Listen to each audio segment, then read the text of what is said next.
It's man like Dan. Come on! Welcome to Men in It and the Proud, where this channel is about elevating and celebrating. Listen! Today, we have a special guest, a real innovator, a change maker, a pioneer in the barber scene.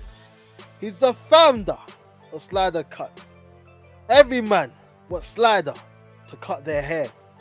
All the celebrities run to his chair. He's got the sauce. He's got more than one flavor. He's bringing in that dough, and he ain't no baker. Alright, humble ting. He's got a big heart, and he's shaping a community. He's a humble star, and it's all about unity. So let's welcome the big man, Mark Maciver. Thank you for that intro. You know, it's wow.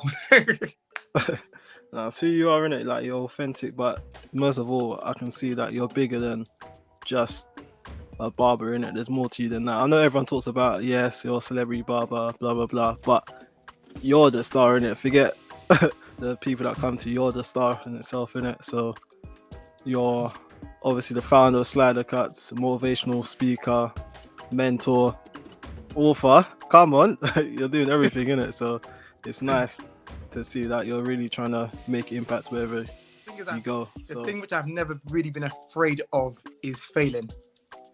So many people are afraid of failure, and that stops a lot of people from doing stuff. But I've never been afraid of failing.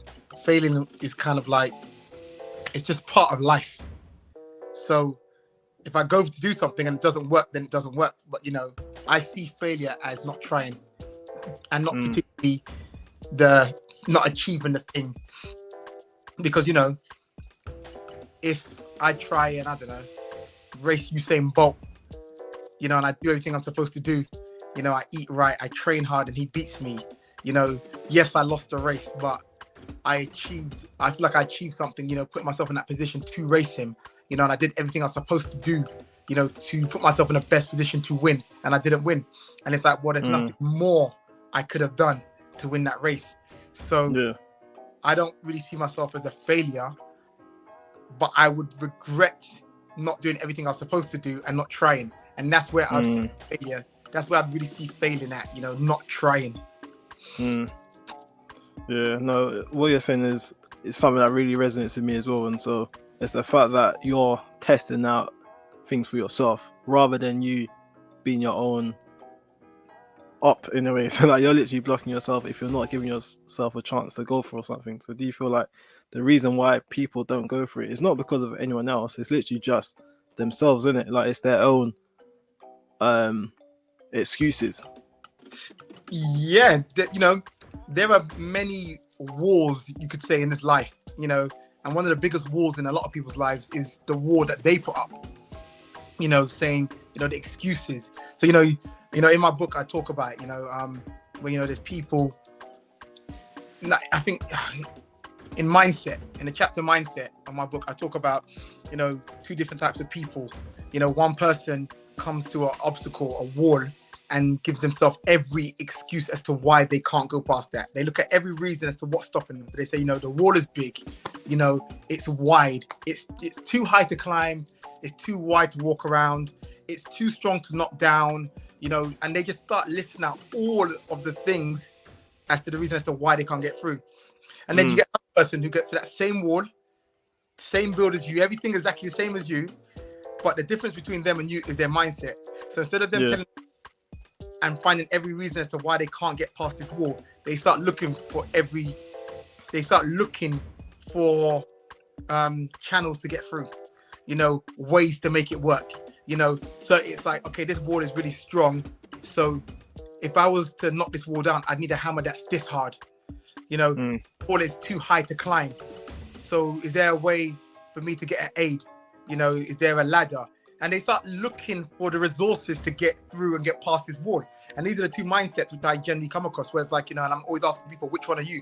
Because you hear people all the time as to why they can't get through something. And I'm like, there's no point in me putting my energy and time into the reason as to why I can't get past something. I might as well take that same energy and time and put that into finding a resolution. And I always say to people, it doesn't guarantee that you're going to find a resolution.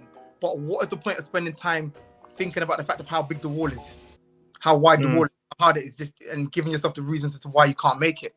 And that's kind of like the mindset I'm also have, which is just like, let's find a resolution. Let's find a way, to get through. And that's kind of, I say, most people, put that wall up themselves and they start giving themselves the reasons as to why they can't get through. So they don't attempt. So they just stand in front of that wall and walk away and go back and say, I couldn't make it. And you say, why? They say, oh, because the wall was there.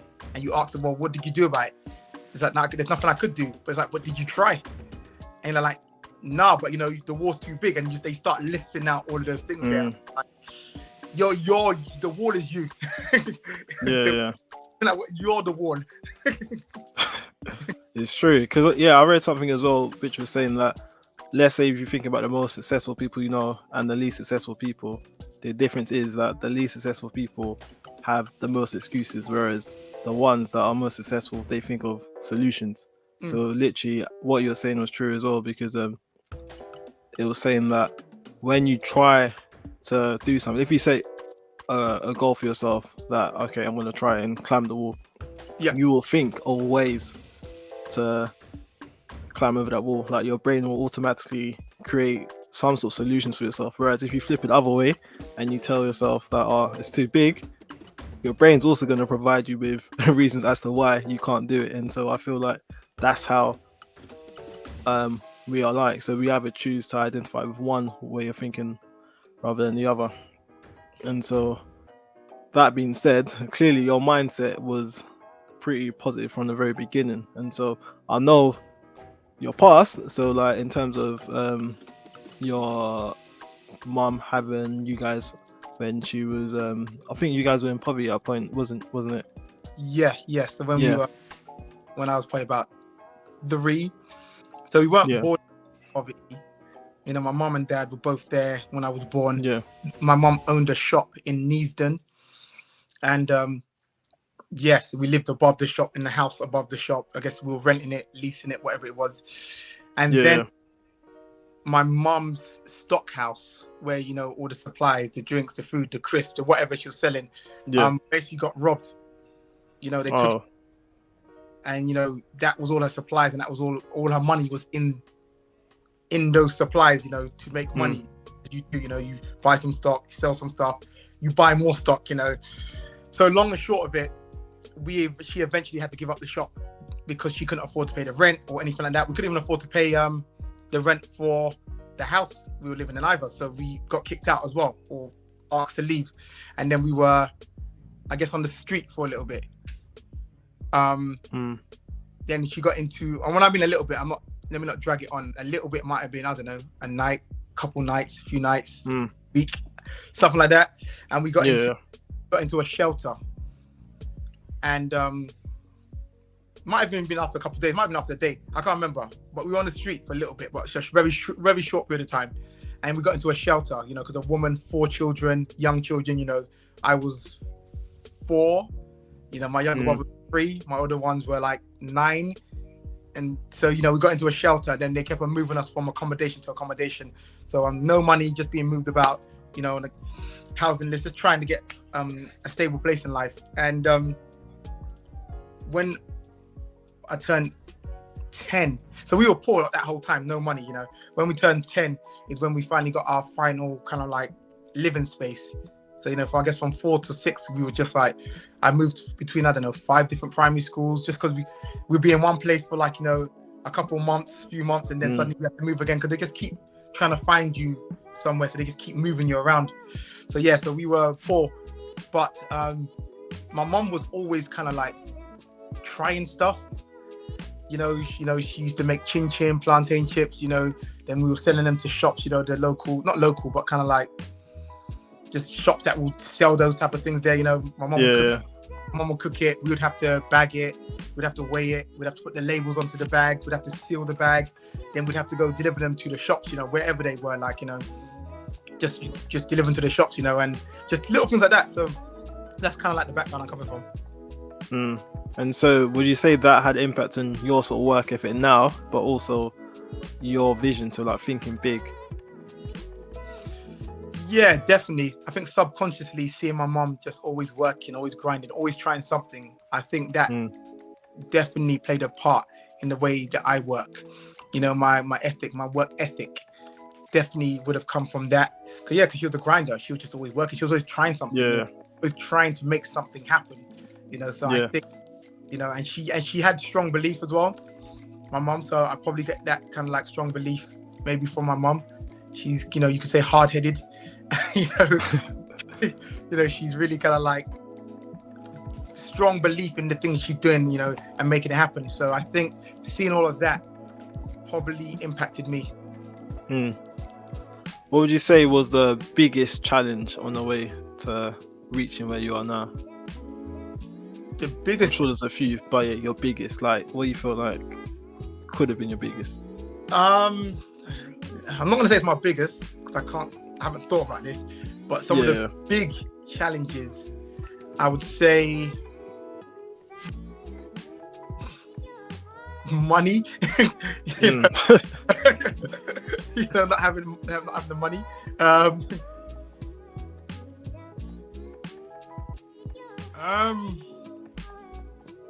Yeah, so talk me through that then. So like not having the money, how can you make it possible if you haven't got the money? Like how are you where you are now?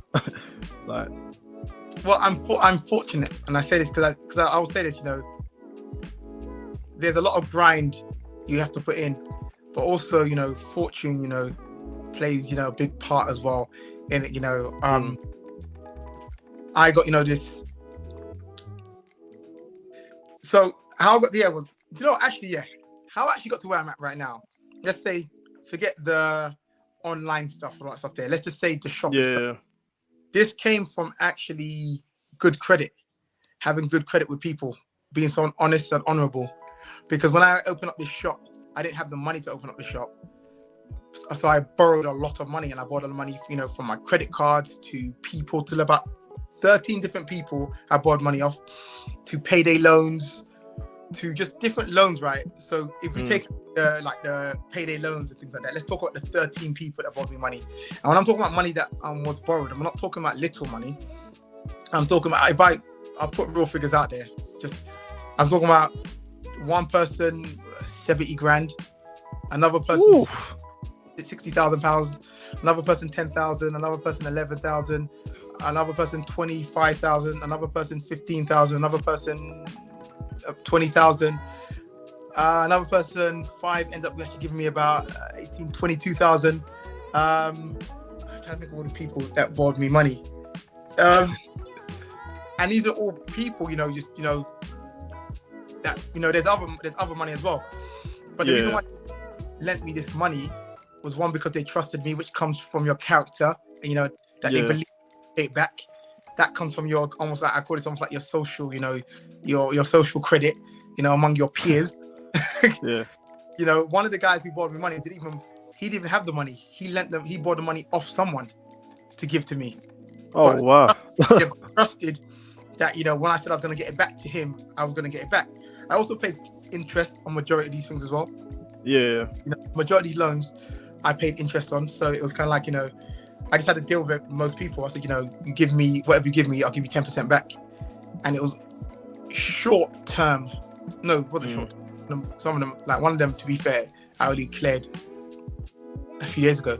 The last person I cleared a few days ago. So this is from about 4 years ago. And the last person who I owed money, I still owe money to places, to companies, stuff like that, but the last person I owed money to was a few days ago. But yeah, so it's good credit, you know. It's about, you know, when someone borrows you 50p, do you pay back the 50p? You know, if someone gives you the jacket, as example, and it comes back scuffed, do you make excuses and stuff like, oh yeah, no, it must have been there before, or do you just get it cleaned, or do you just replace it with a new one? You know, all of the things there, you know, add to your credit, to how, if someone's willing to help you out. Because, you know, you were honorable with the small, so they're going to trust you to be honorable with the big. But people have it twisted where they feel like, what do you call it, you know, it's only 50p, or it's only a scuff, it's only a football I didn't give back to you. Like these things are small things. I wouldn't do that if it was £100,000 or £10,000. Yeah. If I can't trust you with the small thing that doesn't matter that much, how are you going to be when it comes to something that actually does matter and is really valuable and it costs a lot more money? So I think, that helped me out a lot, just having people around me that were willing to help me and lend me money and help me in different ways. Another person paid for their haircuts for the next 2 years up front when I opened up the shop. They said, they this is what they can do for me, and that was greatly appreciated. It's like, great, this every little helps. Yeah. So I think that's how I open up the shop. And obviously, if you've got no money as well, I'll tell people this: if you've got no money, then you better have good social credit. So you better have good social credit, because you're going to have to rely on your peers to help. Not rely, you're going to probably need your peers to help you out. Your peers or peers to help you out. So your social credit better be good. And that's when it comes to those small things there. So that's one way of kind of like building up something. You borrow money from people. Another way is literally just working somewhere and saving up money. But that is hard. It's hard to save money when you're probably you might be making just enough to pay your way in life, pay your rent. And, you might have children. You might not have children. You might have rent. You might not have rent. You might live at home with your parents, and that's why realistically, if we strip it all down, your journey should really start if you're fortunate enough to have a household where you've got, parents, carers, whoever it is looking after you, right? And they got putting a roof over your head and they're covering the bills and stuff like that. That's where your journey should start, because that's the time which you actually have time to put into the things you want to do in life. As you get older, it's not that you can't do these things no more, but it becomes more difficult. Because right now, if I was going to start now with 2 children, a wife, it would be so much more difficult, because my basic essentials of life are now bigger, because you have to feed your children. That goes without saying. I have to clothe them. That goes without saying. You might want to provide them with certain things in life, like I take them swimming. You've got to pay for that those swimming classes. You might want to provide them with those basic things in life. Not basic, I'm not saying that's basic, excuse me. But you might want to provide them with things like, maybe music lessons, swimming, whatever it is. You might want to provide them. So like, okay, I want to do that for them. Then it's kind of like, okay, cool, I've got their house rent to pay. So that becomes a basic that I have to make now. And then, I'm married, and it's kind of like my wife might not want to go on this journey of the next 5, 6, 7, 8 years of grind and live in a certain way. She might not want to do that. She might not sign that. True. So it gets harder, and that's why it gets harder as you get older, because your responsibilities start piling up most of the time. So it'd be like, okay, cool, I'm working, I'm trying to save up towards my dreams right now, and it's kind of like, let's say I'm making £2,000 a month, but my cost of living is, my rent is 1,400. My stuff is up to £200 a month. The bills, the electricity is costing like £200 or whatever it is a month. Then it's like, whoa, have I got any money left? So this is why there's things you can do though. But what I would say is, especially for young listeners, when you are young, when you haven't got those responsibilities, bills, rent, children, life partner, grind then. Put time into the things you want to do in life then. And also why that's the perfect time is because at that point you don't need any money.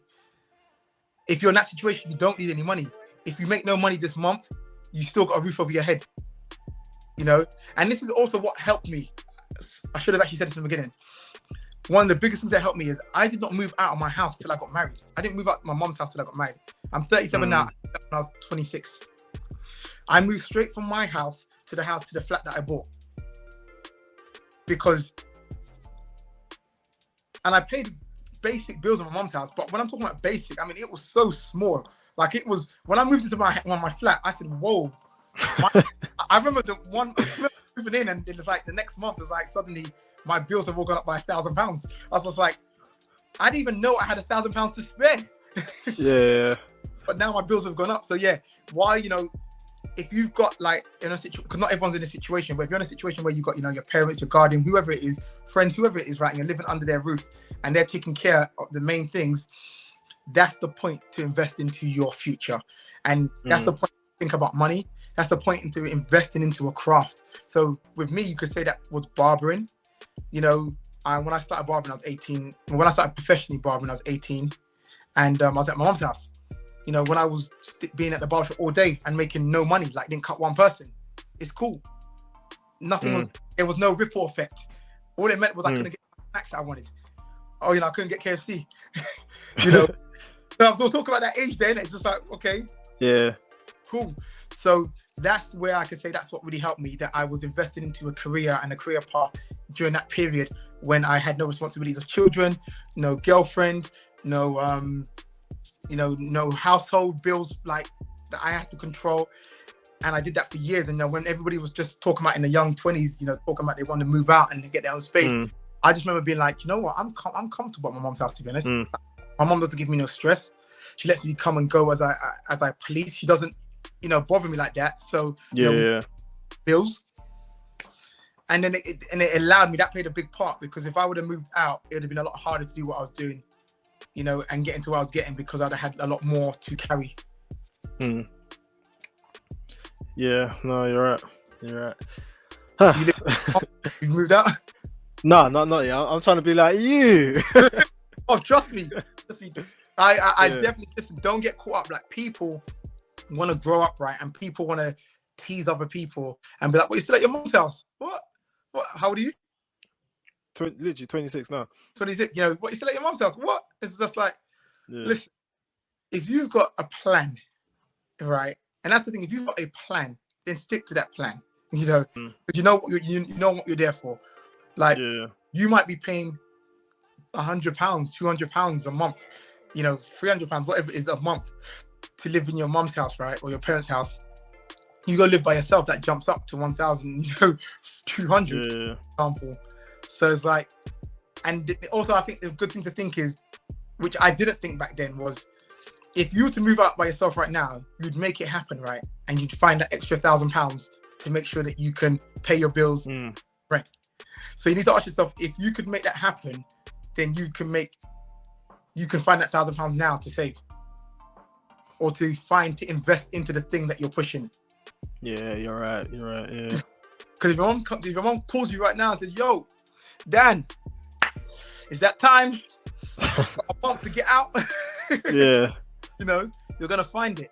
So if you click on from now, it'll be helpful. Yeah. Another thing I want to ask you is, like, how do you deal with setbacks? So obviously in life, yes, you can have a vision, you want to grind, but then there's also setbacks. There's things in life that you can't really control in it, and everyone's going to face that in life. It can come in different shapes or form, but I'm interested in how you manage to deal with a setback, how you overcome a loss or whatever it is that you experience. It's focusing on what I can do, focusing on what I have control over. So that's just kind of my motto in life. Like, put your time and energy into the things you have control over. You know, the rest of it is in God's hands.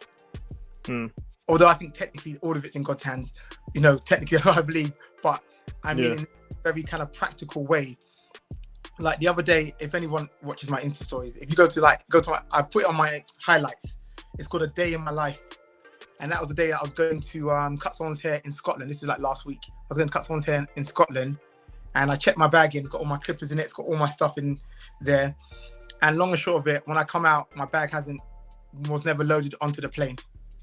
So I'm trying to find out. They're telling me, you know, phone this company, phone that person, go over there, phone the company, they're not picking up. Going over to the place they're telling me to go to, it's closed down. You know, it's not even open. So I'm like, okay, so where's my bag? How do I find it? What do I do? I don't know. But, you know, I was like, okay, cool. What time do I need to cut this person's hair? So I'm just like, all right, I need to find a way. So I need to, you know, went online. Is there any like shops that sell clippers? Because now my focus is on the fact of my objective of being here is to cut this person's hair. So what can I do to make sure this person gets his hair cut? So, you know, I go online. You guys go watch the Insta story. It's called A Day in My Life, right? And I'm actually doing it. I recorded the YouTube as well, so it's going to be on YouTube as well. And it's just showing the way I deal with it. But mainly the thing I've done was just focusing on what I had control over. Because ultimately, everything else you have no control over, you have no control over. It's just that simple. You know, if suddenly, you know, I go there and every shop is closed, you know, and you can't get clippers, then it's like, okay, cool. Well, I've done everything I can do I have no control over this no more. But I could have sat there and just been like, boy, the plane took my bag, innit? So, you know, wallow me, you know, woe is me. Yeah. What does that do? You know, so Yeah. that's the kind of the way I deal with setbacks. We all have setbacks. That was a minor setback. You know, we've had bigger setbacks. I've lost money. You know, you can lose motivation. That can be another setback you don't think about. You know, you might be on the track to doing what you've actually set out to do. You might be on a path. It might be going well, and something could happen where you could lose motivation. You know, that's another probably big setback that a lot of people don't talk about, because outwardly it's kind of like, well, everything's flowing. You're making sales. It's all going well, but for some reason you just lost motivation, and that you could say did happen to me before, especially one time in my career where I really lost motivation for someone close to me passed away, and it made me lose motivation. But the thing that kept me going was discipline, to be honest. That's where discipline came. Like, you know, consistency, you know, it doesn't really matter about how you're feeling. And this is what I try to teach to people, that there are certain things in life that you should do just because and not because. Now, that might be like, what you're talking about. And what I mean by that is, there are certain things in life, as example, you should look after your children just because, full stop. Yeah. Because listing out the reasons. Because, oh, you know what? Because I love them. Oh, because, you know, I care for them.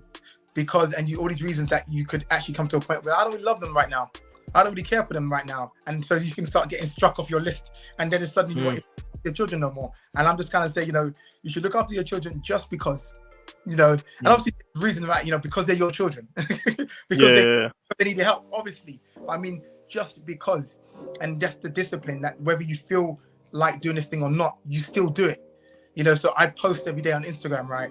And I've seen people around me which have jumped on it and they're doing it, you know, help people. And sometimes they, you know, they're like, I haven't got the motivation no more. Like, oh, just kind of like, I just can't be bothered. And I'm like, yeah, I fully hear what you're saying. I feel exactly the same way loads of times. But I still post because consistency is key to most things in life. So whether you feel like posting or not, you should still put the post out there. You know, whether you feel like working or not, you should still be working. You know, so it's not always kind of like you should not always be governed by your emotions and your feelings. There should be certain things in life that you just continue. So it's kind of like, I've lost motivation to work, right, as example, but I'm going to continue working. So even though I don't have that feeling and that passion and that drive right now to work right now, but I'm still going to drive and work. And it's because, you know, I still need to make money. I still need to bills. I still need to do all these kind of things there, right? Even though I don't feel up to it, and even though I don't feel motivated to do it, but I'm working just because. And that's, I feel like, you know, a setback, you know, a mental setback, you know, which a lot of people face, especially when you actually get success, especially when you get the thing that you're actually even chasing. There is always you get, and it's kind of like, okay, so I'm here now. And it's almost like, feels like this silence in yourself, and it's kind of like, what now? Yeah. And people drop off from that point there. You know, and it's like, you know, but what do you think it is to keep going on? Do you feel like it's to keep setting more goals? Because yes, you finish the first objective, cool, on to the next, on to the next, on to the next one. Because like, I know people want to achieve something then chill, but I don't know, my opinion is different. I feel like whilst you're on earth, just do as much as you can, man. Yeah, but I feel like, what do you call it, keep going. So I'm not saying like, I'm saying keep going, keep setting other goals. And even in my book, if you read my book, you know, I've got a chapter all on goals, right? But I would say to people that what the goal you should be setting is what is the end goal of all of this. And I think it's the goal that people don't actually talk about. People are always talking about the mediator goals, like the things like the goals between goals, for example, money, which I always tell people, money is not a real goal, because money is a mediator between you and the thing you want. So money's helping you get the thing you want. So money's not actually your goal, is it? You want the money to do something with, you know, or they have short-term goals, you know, it's kind of like, you know, which is good to have short-term goals. As example, you want to lose you want to lose 2 stones in weight. So you set short-term goals, which is kind of like, okay, cool. At the end of the month, I want to have lost 6 pounds. That's a short-term goal, but you know what the end goal is? The end goal is to lose 2 stones. You know, so you're setting small goals to build yourself up to get into that. So I feel like should be doing is with their lives, thinking what do they actually want from their lives, and it's an honest conversation that people need to have with themselves, and you don't have to have it with anyone else, but you need to be honest with yourself. And if you're gonna actually kind of like not succeed in life, but if you're gonna have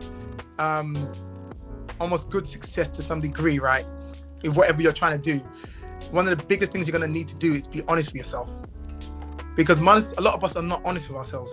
Because even it's uncomfortable to talk about that honest truth. So as example, your honest truth could be you want to, I'm not saying it's a good goal, but you want to have more money than everyone else. And the reason why you want to have more money than everyone else is because you like feeling above everyone. That might be your honest truth, right? But what we do sometimes instead is we like, oh, I want to make loads of money. And then we start lying to ourselves saying, because you know what? It's because I want to help everyone. You know, I just really help everyone. So you give yourself justified reasons as to why what you're doing. And you're lying to yourself, and it's a dangerous place to be in, because once you start lying to yourself, you can't even, if you cannot be honest with yourself, you know, you've heard of things like compulsive liars, right? A lot of times they don't even realize they're lying themselves anymore. And that's how strong the brain, your mind is, that you could actually start lying to yourself and you will start believing your own lies. And this is why I always tell people it starts with honesty, because if you can't be honest with yourself, then you're almost lost from the beginning. And this is why if you could be honest with yourself, you could be like, okay, cool. So I want to be better than everyone else. Then you could be honest with yourself and say, is that a good reason? And if you say no, then you can be like, okay, well, maybe I need to really kind of like resolve this. Like, why do I want to be better than everyone else? And then you start dealing with things. And then you could say, okay, maybe that's not my goal anymore, because that's not even a good thing anymore. But it started with you being honest. When you start this stuff, it's because I want to help because of this. And you don't care about helping people. You might not actually care about helping people, but you do it because you know it's a good thing or it's the right thing to do. Be honest about that with yourself. You might say, I don't even like helping people. They annoy me, but I know it's the right thing. No, but just honest conversation. I get it, You know, and so when they're setting their goals, say, what do you actually want out of life?